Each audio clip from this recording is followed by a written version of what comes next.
Para sa mga advanced mag-isip, summer na naman. Uso na ulit ang mga liga sa mga barangay, sa mga munisipyo, sa syudad ninyo. Dalawa lang yan eh. It could be volleyball or basketball. Pero hindi natin pag-uusapan ang basketball or volleyball. Lalong-lalo na ang basketball kasi ang dami namang mga Pilipino na magaling maglaro at magkwento or mag-explain tungkol sa basketball. Now, for today's video, pag-uusapan natin yung mga saan ba kayo nagpapagawa ng mga basketball jersey uniform.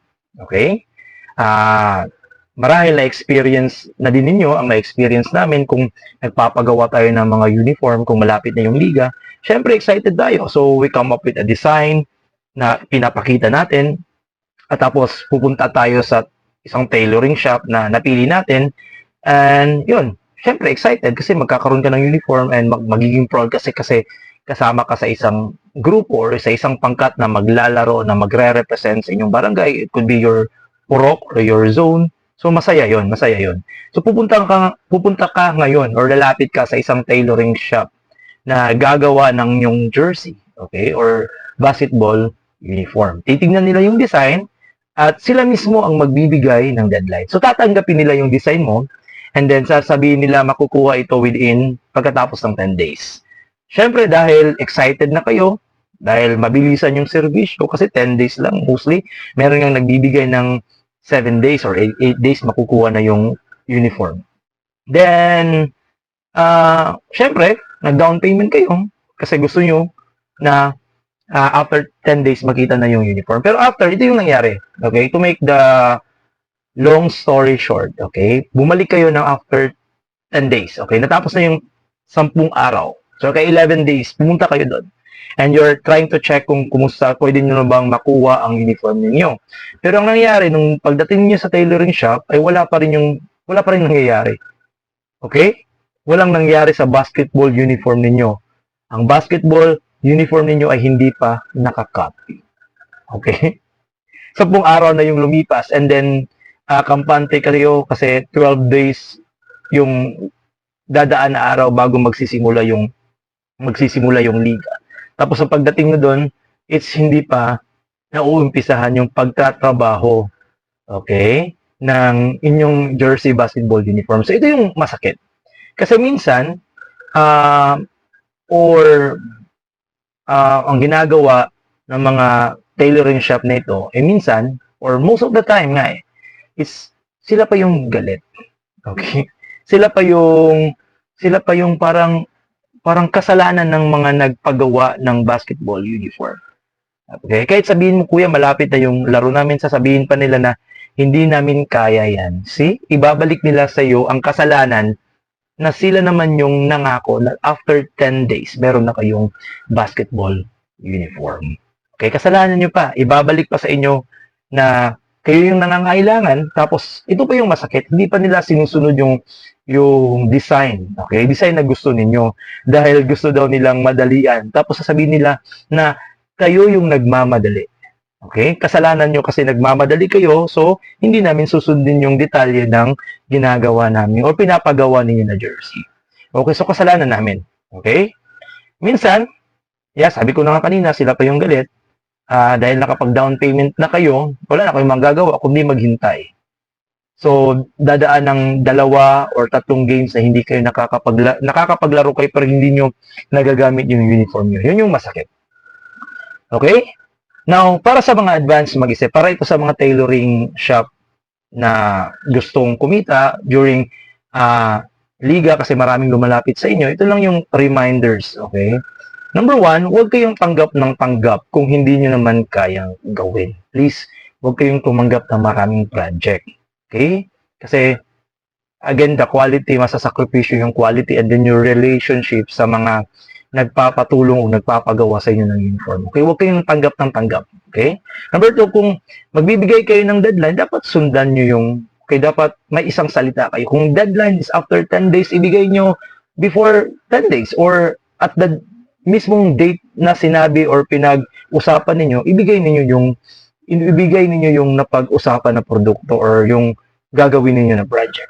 Okay? Number 3, it's huwag isisi sa mga customer ang hindi ninyo magampanan na trabaho. Huwag niyong isisi sa amin, huwag niyong isisi sa customer dahil kami yung nagmamadali. At the first pa lang na pagkikita natin, sabi ninyo, 10 days. Okay? Magagawa na yung uniform. And number 4, huwag kayong paasa. Okay? Be realistic. Kung ano talaga yung kaya ninyo, kung ilang days, sabihin nyo, prangkahin ninyo yung mga customer ninyo. Kasi kung marami kayong project, marami kayong ginagawa, hindi madaling gawin yung design, wag maging prangka kayo, realistic. Okay? Na hindi namin kaya ang design na to. Okay? Or ito yung gagawin namin, ito yung days na pwede na ninyong makuha yung uniform. Dapat ganun, prangka and realistic. Ano yung kaya ninyo? Huwag kayo tanggap lang ng tanggap. Okay? And be honest. Okay? Number 5 is pwede kayong mag-recommend. Okay? Kung hindi kaya, marami kayong project, pwede niyo yung i-refer sa mga ibang tailoring shop na mga kaibigan nyo, kakilala ninyo na kaya gawin yung design, kaya within this particular number of days, kaya nilang gawin yung basketball uniform. Yun lang. Okay? Just be honest. Okay? Sana tayo? It's number 6 na ba? Okay? Pwede kayong mag-say no. Okay? Kung hindi niyo kaya, just say no. Kasi yung mga nagpapatahi naman, hindi naman yun talagang pinipilit namin. Okay? Just say no, and then lilipat kami. Maghahanap kami ng sino yung tailoring shop na kaya. Okay? Yun yung number 6. Huwag yung mangangako kayo, tapos hindi nyo naman tutuparin. Masakit para sa amin yan. Okay? 7, huwag isakripisyo yung quality ng produkto ninyo. Okay? Yung pagkakagawaan ng mga jersey uniform. Dahil nagmamadali kayo, dahil marami kayong project, minsan sinasakripisyo niyo yung kalidad and quality ng mga jersey na ginagawa ninyo. Huwag sanang ganun. Okay? So, dapat i-maintain pa rin yung quality ng pagkakagawa ng mga jersey or any uniform na tinatanggap ninyo sa shop ninyo. And number 8, okay? Maawa kayo sa player, please lang. Maawa kayo sa mga player. Kasi once a year, minsan, kung hindi ka talaga varsity or hindi ka isang elite na player or commercial player, hindi ka nakakapaglaro ng mga tournaments. Kagaya namin, hindi kami nakakapaglaro every month. Okay? Once a year lang kami kung may fiesta lang sa lugar namin. Kaya nagtipon-tipon yung mga kabarkada ko, kagrupo ko, kakilala ko para sumali sa basketball tournament. So, sa mga kasama ko, ito yung pinakahihintay nila, lalong-lalo na ako. Once a year, sumasali kami ng isang tournament lang, yung ginaganap sa barangay namin. So, talagang hinihintay namin yun. And promise, okay, sa lahat ng mga basketballista, mga ballers, mahilig sa basketball, talagang nakaka-proud kung meron kayong basketball uniform during or habang naglalaro kayo ng basketball. Kasi yun yung pinakahihintay namin, yung magkaroon ng uniform, na magkaroon ng isang grupo. Tapos, sa first day pa ng paglalaro namin, hindi namin makukuha yung uniform. Kasi hindi nyo pa tapos. Tapos hindi nyo nakuha yung gusto naming design. Sayang naman, sayang. And again, para sa, hindi naman to sa lahat ng tailoring shop, no? Meron namang talaga mga tailoring shop na magagaling, mababait on how to handle customers.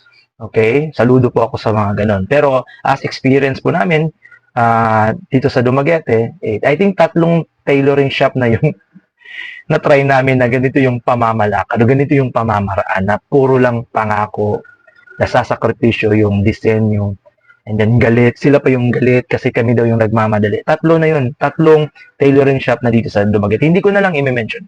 Again,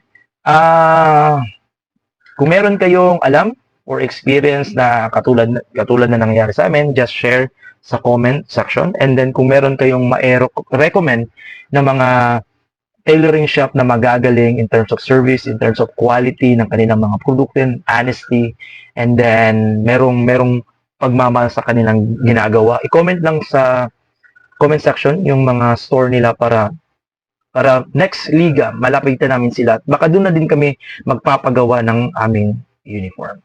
Okay? So, para sa mga advanced mag-isip, okay? Huwag maniwala agad sa mga promise nila. Hanapin ang mga tailoring shop na talagang honest at magaling gumawa ng kanilang produkto at merong pagmamahal at merong mahusay at magandang serbisyo para sa mga customer. Okay?